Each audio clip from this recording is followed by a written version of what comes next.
30,000 feet above Berlin. March 1944.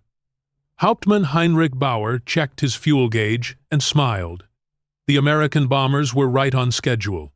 Hundreds of them crawling across the German sky like fat silver bugs waiting to be swatted. His squadron had done this 100 times.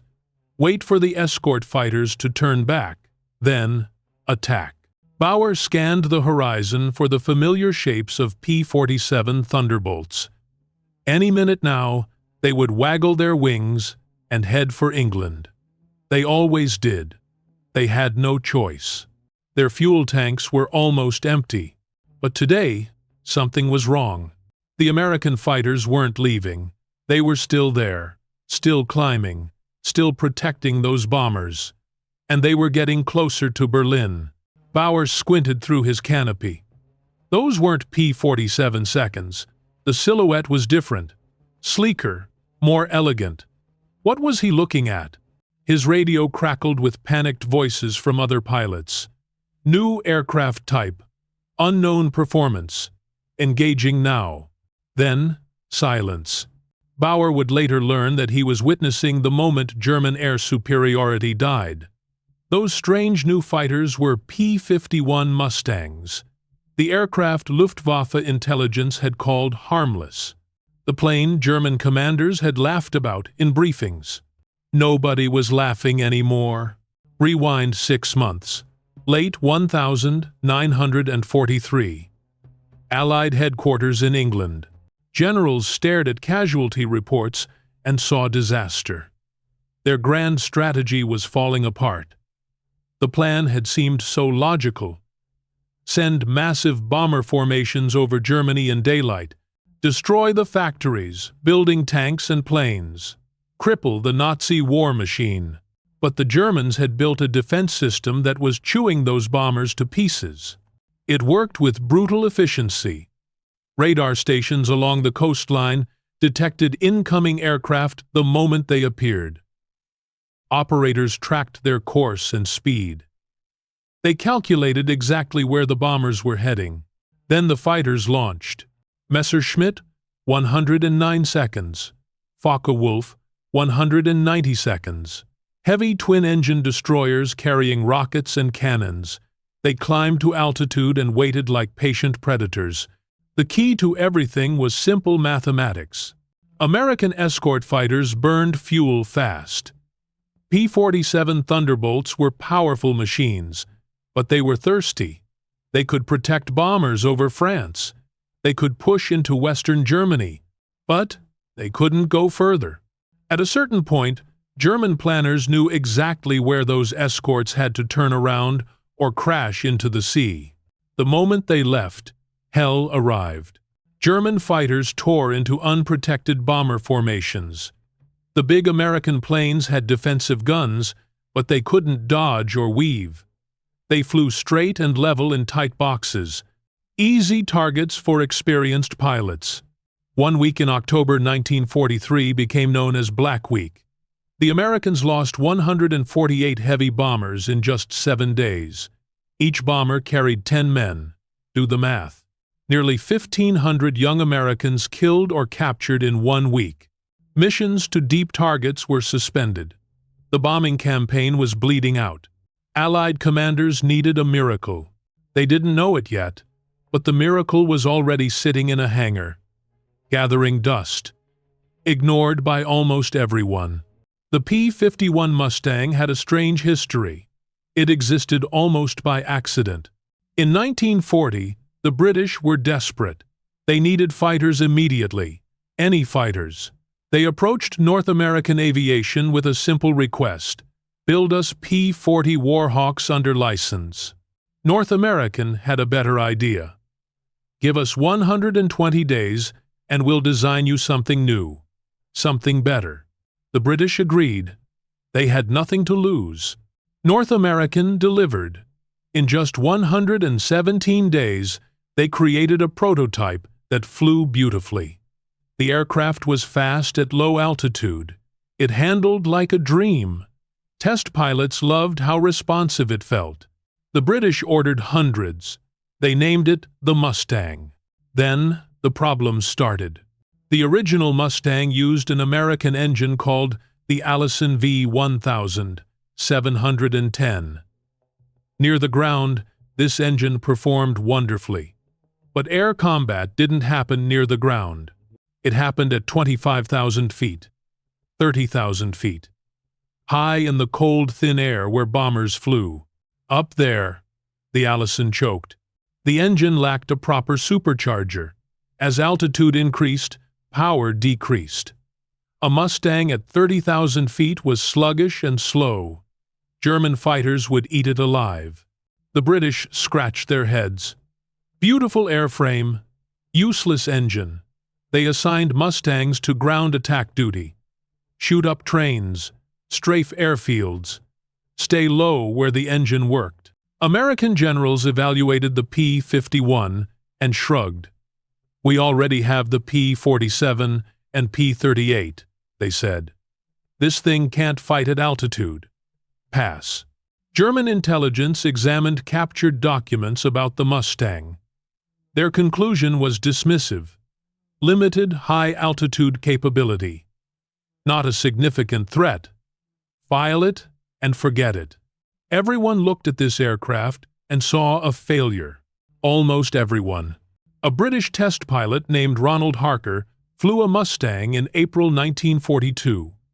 He loved how it handled. He loved how fast it was down low, and he had an idea that seemed almost too simple. What if they replaced the Allison engine with a Rolls-Royce Merlin? The Merlin was the engine that powered Spitfires. It had a two-stage supercharger that kept it strong at high altitude. Where the Allison grew weak, the Merlin grew powerful. Harker wrote a report suggesting the swap. Engineers at Rolls-Royce agreed it was worth trying. They took a Mustang airframe and installed a Merlin engine. The first test flight happened in October 1942. The results made engineers double-check their instruments. The modified Mustang, now called the P-51B, was transformed into a completely different animal. At 30,000 feet, it reached speeds over 440 miles per hour. It could outrun the latest Messerschmitt. It could catch the deadly Focke-Wulf 190. Climb rate improved dramatically. Maneuverability stayed excellent. The beautiful airframe finally had an engine that matched its potential. But here's what really mattered. Here's what changed the entire war. Range. The Mustang had always been fuel efficient. Its design created less drag than chunkier fighters like the P-47. It slipped through the air instead of bulldozing through it. The internal fuel tanks were generous. Now add the efficient Merlin engine. Add external drop tanks that could be released after use. Do the calculations. A P-51B could fly over 1,650 miles on a single mission. Read that number again, 1,650 miles. A P-47 could manage maybe 800 miles with drop tanks. The P-51 doubled that. It could take off from England, fly to Berlin, spend time fighting over the German capital, and return home with fuel to spare. No American fighter had ever done that. German air defense strategy assumed no American fighter ever could. The assumption was fatally wrong. Early March 1944. American commanders planned something unprecedented. A massive bomber raid on Berlin with fighter escort the entire way. Some officers thought it was impossible. Others called it suicide. Fighters simply cannot fly that far, they insisted. The pilots will ditch in the North Sea when their engines quit. The P-51 pilots said they could do it. The math said they could do it. The mission launched. German radar stations detected the bomber stream right on schedule. Controllers plotted the course. Berlin, just as expected. They alerted fighter bases across the Reich. Standard procedure. Wait for the escorts to leave, then attack. Controllers watched their screens. Any moment now, those fighter contacts would turn west. They always did. The laws of physics demanded it. The fighter contacts kept moving east. Confusion spread through German command centers. Equipment malfunction? Radar ghosts? Those couldn't be real fighters. Not at that range. Not heading toward Berlin. Then, Luftwaffe pilots over the capital started screaming into their radios. American fighters everywhere. Fast, aggressive. Fighting over Berlin itself. Hauptmann Bauer was among the Germans who scrambled to meet this impossible threat. When he finally spotted the enemy, he didn't recognize the aircraft type. Sleek nose, distinctive belly scoop. Nothing in his recognition training matched it. He attacked anyway. He was a veteran. He had kills. He knew what he was doing. The American pilot saw him coming and turned straight into the attack. No fear, no hesitation. The two fighters twisted through the frozen sky in a deadly dance. Bauer tried every trick he knew. The Mustang matched him move for move. When he dove, it followed. When he climbed, it stayed with him. When he tried to use his aircraft's strengths, he discovered the American machine had no weaknesses. He barely escaped. Many of his comrades didn't. When the bombers turned for home, the Mustangs went with them, all the way back to England. German pilots watched in disbelief. The war in the air had just transformed completely. American commanders saw what happened over Berlin and recognized opportunity. New orders went out to P-51 squadrons. Don't just protect the bombers. Go hunting. Find German fighters and destroy them. Hit them on the ground. Hit them in the air. Hit them everywhere. Mustang pilots swept ahead of bomber formations like wolves searching for prey. They caught German fighters during takeoff. They chased them back to their bases. They strafed aircraft sitting on runways. The Luftwaffe had spent years building an elite fighter force. Experienced pilots who had survived hundreds of missions, aces with dozens of kills, the best aerial warriors Germany could produce. Now they were dying faster than replacements could be trained. In the first 4 months of 1944, Germany lost over 1,000 fighter pilots killed. Not rookies, veterans. Men like Bauer, who had survived years of combat, suddenly found themselves outmatched and outflown. The bomber statistics reversed completely. Raids that once cost 50 or 60 aircraft started coming home almost intact. Crews who had written goodbye letters before every mission began, believing they might actually survive the war. One comparison shows the transformation clearly. August 1943. A raid on ball-bearing factories at Schweinfurt cost 60 bombers, 600 men. A catastrophe. Summer 1944. Similar raids lost 5 or 6 bombers. The Mustangs had changed everything. German factories kept running, but it didn't matter anymore. They couldn't build fighters fast enough. They couldn't train pilots fast enough. They couldn't produce fuel fast enough. The bombing campaign that had been dying was now strangling Germany.